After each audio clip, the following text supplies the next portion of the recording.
Hola, ¿cómo están todos? Espero que todos muy bien, la mejor energía para todos. Y vamos a hacer un videito un poquito rápido de cuáles son las estrategias para genotipificación de individuos con los dos marcadores moleculares que veíamos anteriormente y que serían los STRs o microsatélites y los SNPs o esos polimorfismos de nucleótido simple. Eh, Primero, lógicamente, después de la toma de muestras, recuerden que la toma de muestras para extracción de ADN se puede hacer de cualquier tejido, siempre y cuando, si lo vamos a hacer de ADN nuclear o de DNA genómico, pues interesante o debe tener núcleo las células o el tejido, las células del tejido que se seleccione.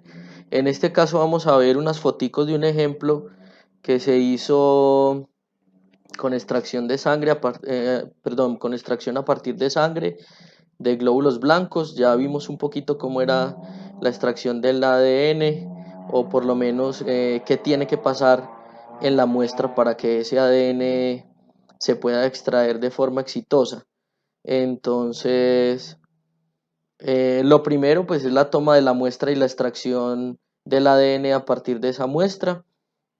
Posteriormente de ese ADN total o genómico, hacemos eh, ya sea que vayamos a amplificar un fragmento que sea de un marco o que vayamos a amplificar marcadores microsatélites y lo que queremos es hacer poblaciones o si queremos mirar componentes de raza, etcétera, o si queremos hacer asociación con características cuantitativas o cualitativas, escogeríamos marcadores tipo SNP que están en exones, que ya sabemos que son zonas codificantes, o sea que van a codificar a proteínas a un fenotipo. Entonces, lo siguiente es amplificar ese fragmento, sea ese microsatélite o ese SNP, amplificarlo por medio de reacción en cadena de la polimerasa o PCR. Posteriormente podemos hacer de ese amplificado, podemos hacer separación y visualización de esos fragmentos por medio de electroforesis.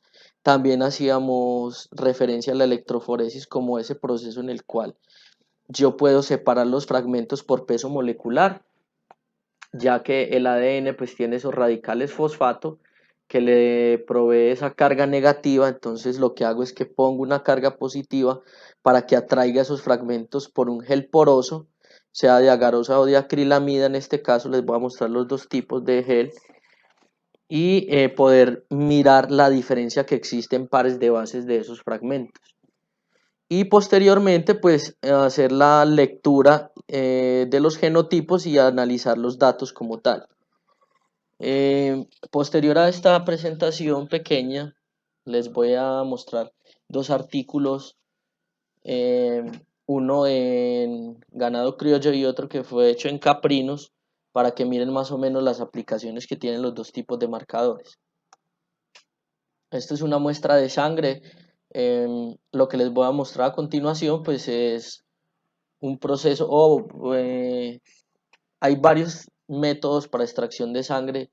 En laboratorio los más usados son salting out o precipitación salina y fenolcloroformo, aunque ya casi todo el mundo usa kits comerciales de extracción, pero más o menos como para mostrarles cómo se debe tomar la muestra. Lógicamente estas muestras son de animales, de sangre de animales y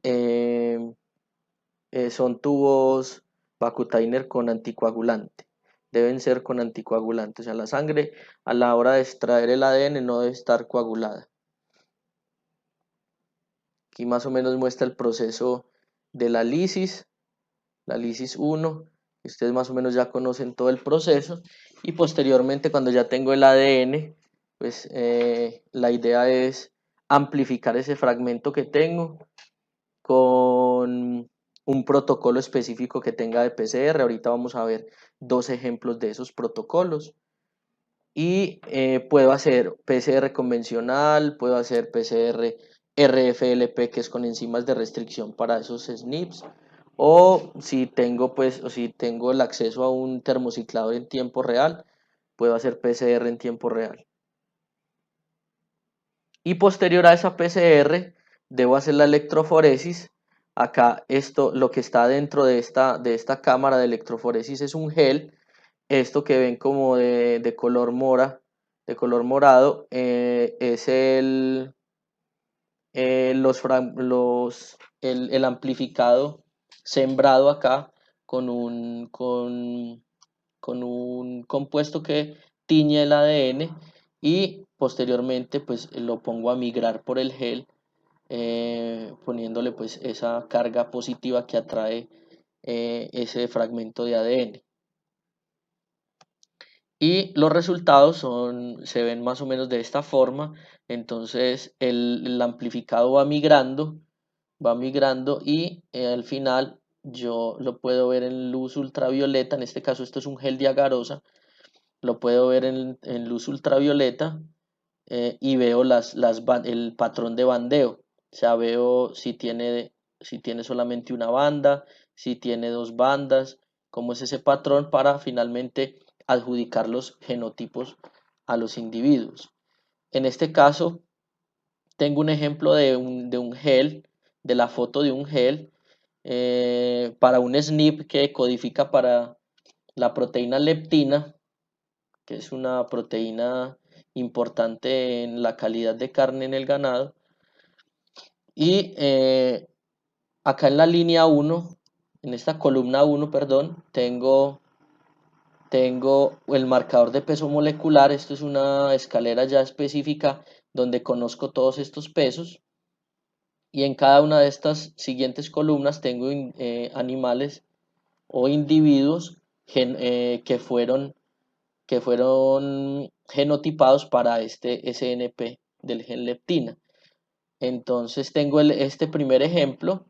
En el primer pozo, en esta primera columna, tengo un individuo que es CC, ¿sí? CC. En esta segunda columna tengo un individuo que es de genotipo CT, y en la última tengo un individuo que es genotipo TT. Acá estoy viendo la mutación de un único nucleótido en un cambio de citosina a timina. En este caso, si pueden ver, los que están más abajo son los de menor peso molecular.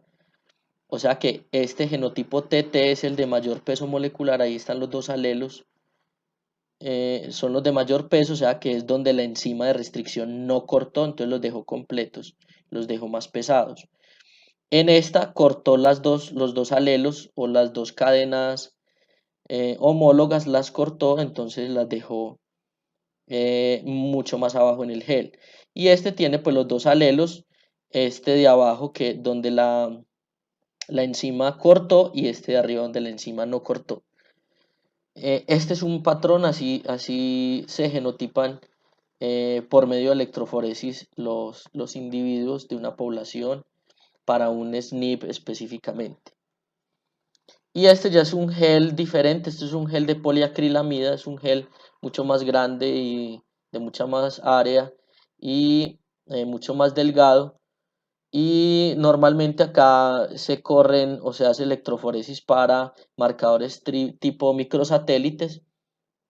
Aquí vemos cómo tenemos en este momento en la población hay tres alelos nadando en esa población: 146, el 136 y el 144, o sea que no es dialélico. Lo mismo, acá tengo una escalera de peso molecular con unos tamaños ya conocidos, y acá en cada columna tengo diferentes individuos. Esta podría ser una buena forma de hacer una prueba de paternidad. Eh, entonces lo que tengo acá es esto. Este alelo que es mucho más pesado se queda más arriba en el gel, y este que es mucho más liviano se queda más abajo en el gel: 146, 136. Este segundo individuo sería Este alelo de acá, que es el 144, está entre el 136 y 146. Entonces, este genotipo de acá sería 144, 136. Este de acá sería 144, 146.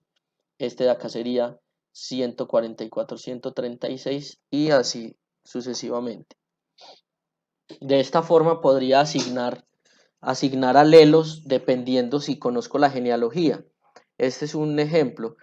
Este macho o este individuo de sexo masculino y esta hembra o individuo de sexo femenino, este tiene el alelo 1, 8, este tiene el alelo 3 y 5 y son los padres de este macho, que tiene el alelo 1 de su padre y el alelo 5 de su madre.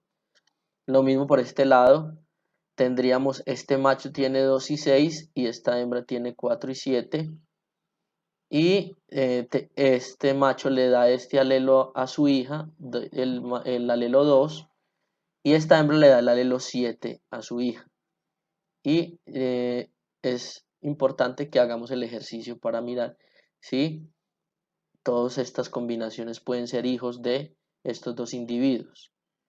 Lógicamente que aquí todos tienen la probabilidad de ser hijos. Este macho, por ejemplo, tiene el 5 de su padre y tiene el 2 de su madre.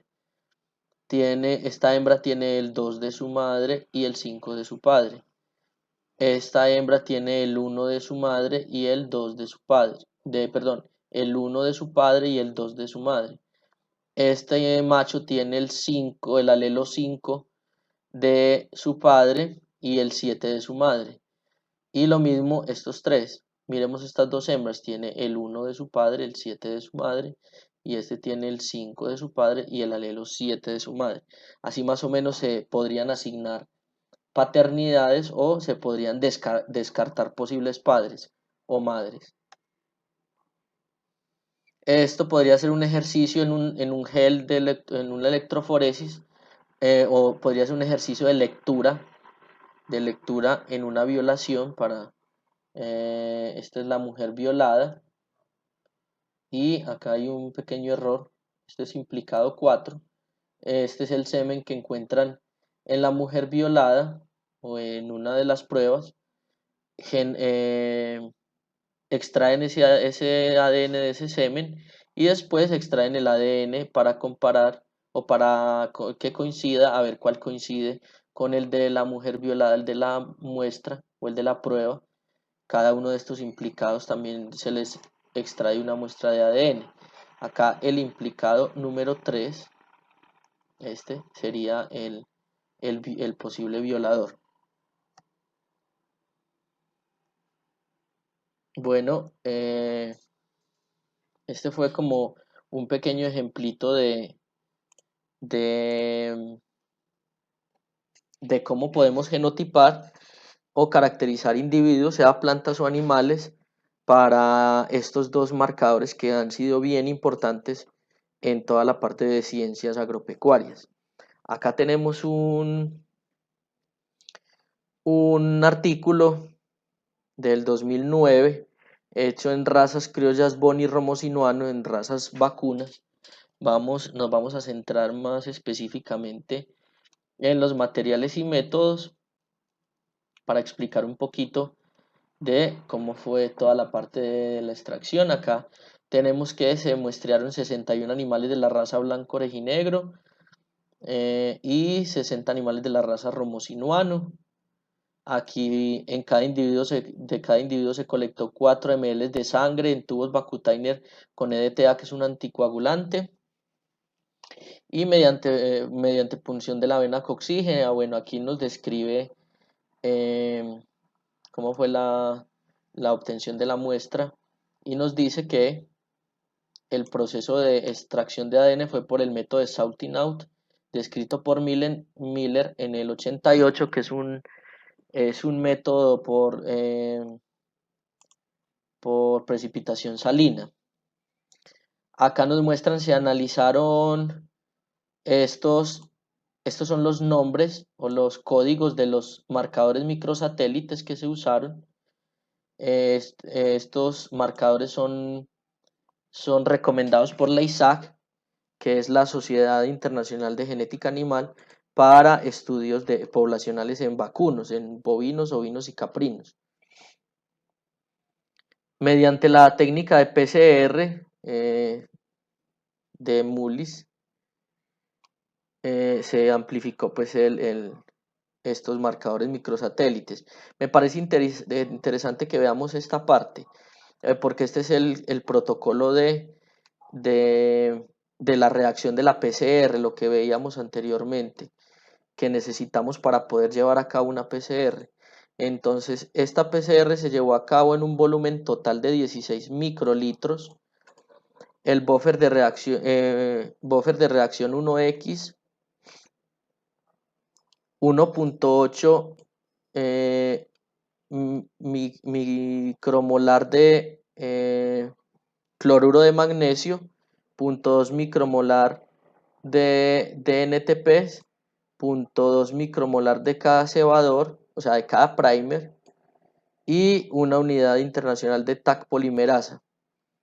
Con 30, se usó 30 nanogramos de ADN.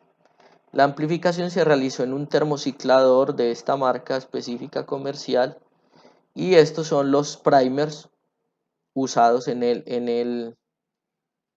las secuencias de los primers usados para cada marcador microsatélite. Este es el locus, o sea, este es el nombre o la referencia del microsatélite que se amplificó, y como veíamos anteriormente, para poder hacer la PCR yo tengo que flanquear, tengo que poner al lado y lado de esa secuencia microsatélite, tengo que poner un primer. Esta es la secuencia de esos primers.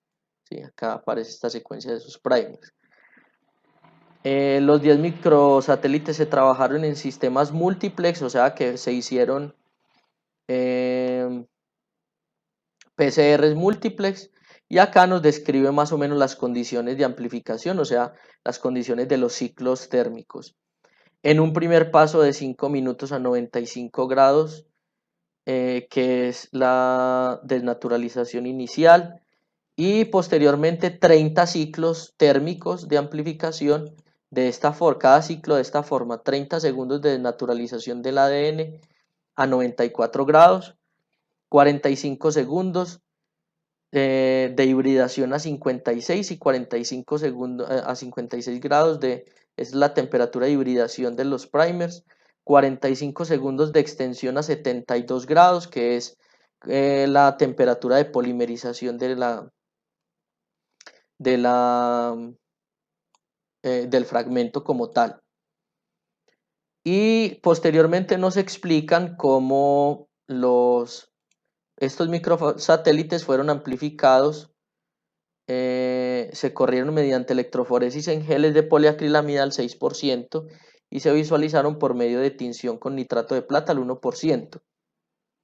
Y a partir de estos análisis, pues eso no viene tanto al caso, pero se pudieron obtener pues diferentes alelos y diferentes frecuencias alélicas para cada marcador, pero por ahora me interesaba mucho que viéramos toda esa parte metodológica de cómo fue genotipada esta población. Y tenemos este otro artículo, también lo vamos a ver muy rápidamente, la parte de materiales y métodos. Este se hizo en caprinos, se genotipificó ya no microsatélites, sino estos dos SNPs que codifican para estas dos proteínas de la leche. Este es beta-lactoglobulina y este es kappa-caseína 3, KCSN3. Codifican para la beta-lactoglobulina y para la kappa-caseína, que son proteínas de la leche, o sea que por eso se trabajaron, porque esto ya está comprobado que estos SNPs están involucrados en la expresión de estas dos proteínas. Entonces vamos a los materiales y métodos.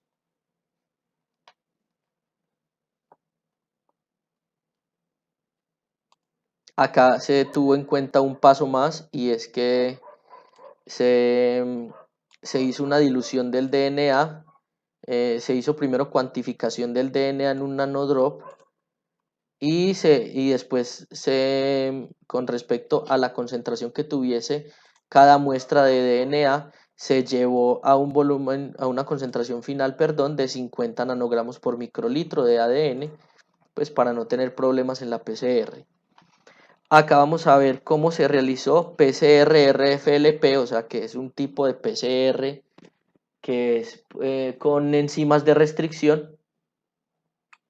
Esta PCR se llevó a cabo con una mezcla de reacción total de 16 microlitros, 1X de TAC, buffer de KCl, 112 micromolar de DNTP, que son nucleótidos libres, 1.87 micromolar de cloruro de magnesio, 0.5 micromolar de la combinación de estos primers específicos reportados por este señor en el 2006 y 2 unidades de TAC DNA polimerasa y 100 nanogramos de DNA.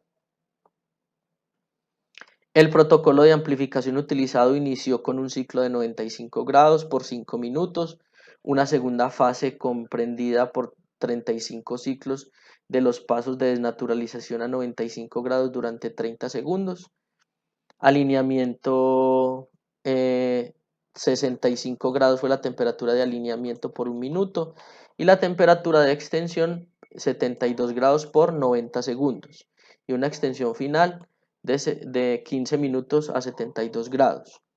Estas son las características del ciclo térmico. La digestión de los amplificados se realizó utilizando la enzima de restricción SAC2. Esta digestión se hizo durante 3 horas a 37 grados. La lectura de los genotipos al igual se hizo en geles de agarosa al 2%. Ahorita vamos a ver esos geles de agarosa. Para el SNP o ese SNP de la capa caseína, se realizó la genotipificación por la técnica PCR-RFLP igual con enzimas de restricción. Esta fue la mezcla de reacción. Igual, una mezcla buffer, 200 micromolar de DNTPs que son nucleótidos libres que necesita la TAC polimerasa para polimerizar, 1.5 micromolar de cloruro de magnesio, 0.4 micromolar de la combinación de estos primers para ese SNP específico. Recuerden que lo mismo, estos primers flanquean esa mutación o ese fragmento de ADN que tiene esa mutación que yo quiero analizar, que en este caso es para estas dos proteínas, capa caseína y beta-lactoglobulina en cabras.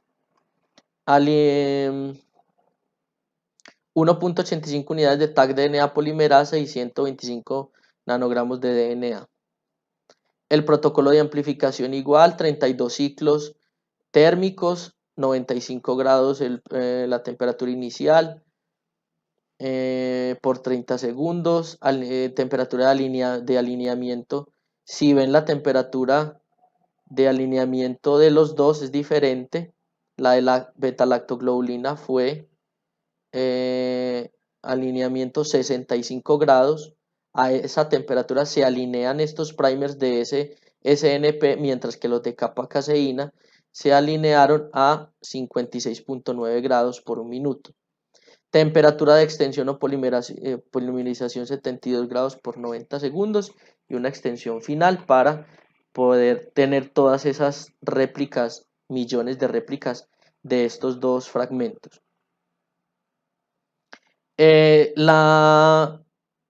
La enzima de restricción que se usó para beta-lactoglobulina fue SAC2 y la que se usó para capa caseína fue AE3, que era fast digest, o sea, de digestión rápida, por eso fue solamente durante 20 minutos a 37 grados. Para que miren un poquito cómo se genotipifican, se ponen en electroforesis en un gel de agarosa y más o menos este es el patrón de bandeo que me da la digestión. Entonces, cuando corta y cuando no corta. Y este es el otro gel para el otro SNP, y este es más o menos el patrón de bandeo. Este es el genotipo AA, que me imagino que es cuando la enzima corta las dos cadenas homólogas, y este es cuando en una cadena corta y en el otro fragmento homólogo no corta, permanece el fragmento completo. En este caso, para la capa caseína no se encontró un genotipo y fue el genotipo BB. El genotipo BB vendría siendo como una sola banda aquí arriba, porque como no corta en ninguno de los dos, estaría acá el genotipo BB. Sería sin estas dos, solo una banda. Bueno, acá les traje pues estos dos artículos como para que veamos realmente la aplicación que tienen estos dos marcadores. En una se hizo para caracterizar genéticamente una población de ganado criollo. En este caso, estos SNPs era para asociar con características cuantitativas como producción de leche y grasa y calidad de la leche. Entonces, tienen más o menos una visión de cómo se aplica, estos dos tipos de tecnologías o de herramientas moleculares en la producción agropecuaria. Lógicamente les voy a estar enviando o compartiendo estos dos artículos para que los lean completos y tengan una visión más global de las cosas. Espero que estén muy bien y muchas gracias por escuchar.